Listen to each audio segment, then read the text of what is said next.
I'd like to start by thanking the Secretary-General, ASG Janka, and DG Grossi for briefing us today.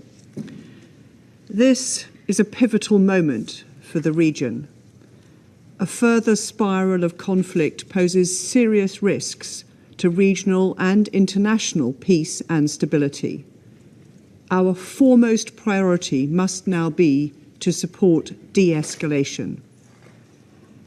We have long made clear that Iran must not have a nuclear weapon, and that their nuclear program represents a serious threat to international peace and security.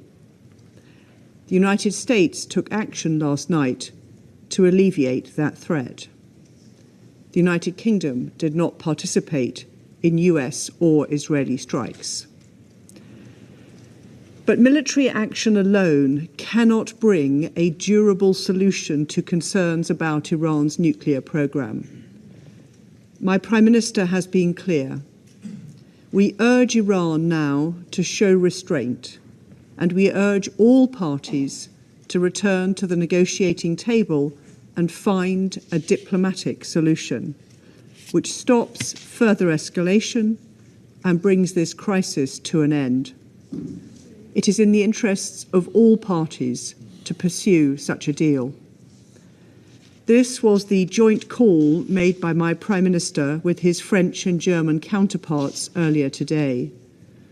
Together with our E3 partners, the UK has long pursued a diplomatic solution to address Iran's nuclear escalation.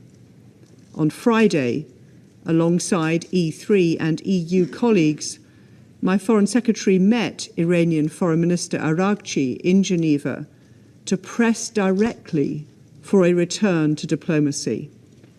My Foreign Minister spoke to Foreign Minister Araghchi again today and stressed the urgency of this, and we continue to engage partners across the region. President, the UK reiterates its full support for the IAEA and Director General Grossi for their critical work, professionalism and impartiality. The IAEA and the Non-Proliferation Treaty are key pillars of international security. Threats against IAEA staff and the DG are unacceptable. We urge Iran to cooperate fully with the IAEA. Failure to do so will only further fuel escalation. President, now is the time for de-escalation and a return to diplomacy. It is essential Iran chooses this path. I thank you.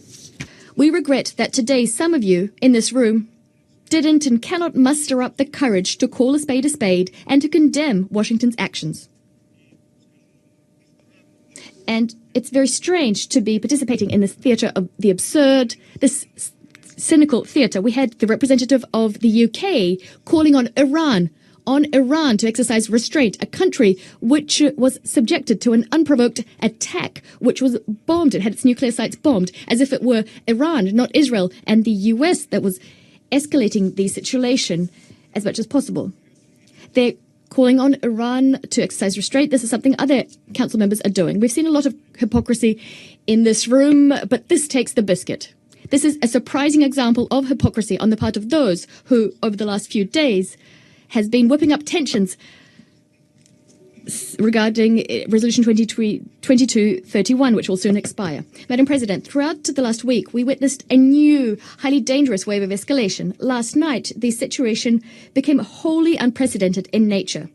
The radiological repercussions of the US attacks remain to be assessed, and we're counting on the IAEA and its Director General to issue a clear-cut, professional and impartial analysis of the situation, including by presenting an objective report at the emergency session of the Board of Governors of the IAEA. Yet it's already clear that strikes on Iran's nuclear sites, including those conducted by one of the NPT's depositories, the US, that these attacks amount to a colossal attack on the global NPT regime, non-proliferation regime. They not only deal a blow to the authority of the IAEA,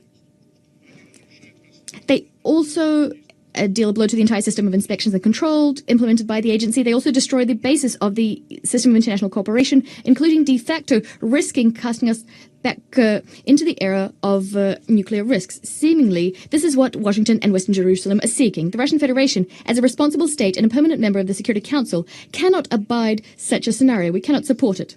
Iran, as per the NPT, has the right to develop its civilian nuclear program. Overnight, the U.S. has de facto nullified years of diplomatic efforts aimed at ensuring compliance with this fundamental principle.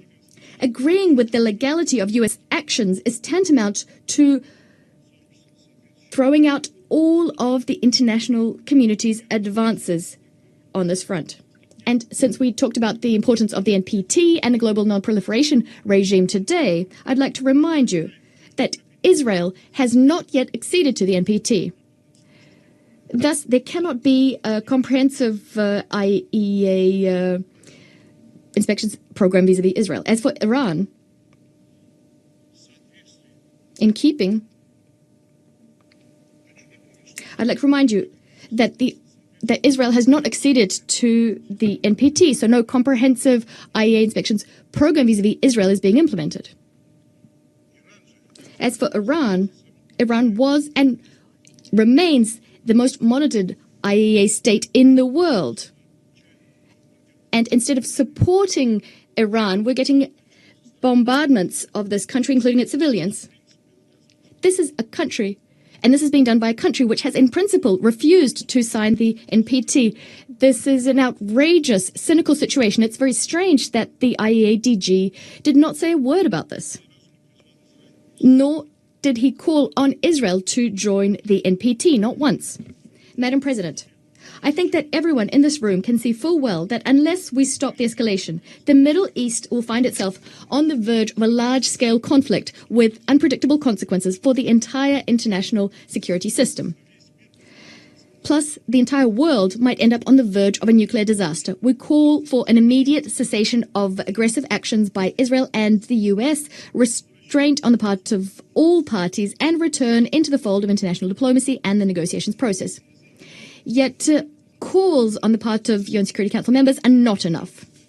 Based on the provisions of the UN Charter, and these are the very same provisions that those who are hypocritically staying silent today call for the respect for in other cases. On the basis of these provisions, the Security Council is simply duty-bound to craft a collective decision which would make unacceptable strikes on Iranian nuclear infrastructure, which are under IAEA safeguards. To this end, we need, first and foremost, a clear-cut legal and political assessment of what happened. For all those who are not pursuing any hidden agendas nor double standards, this is patently obvious.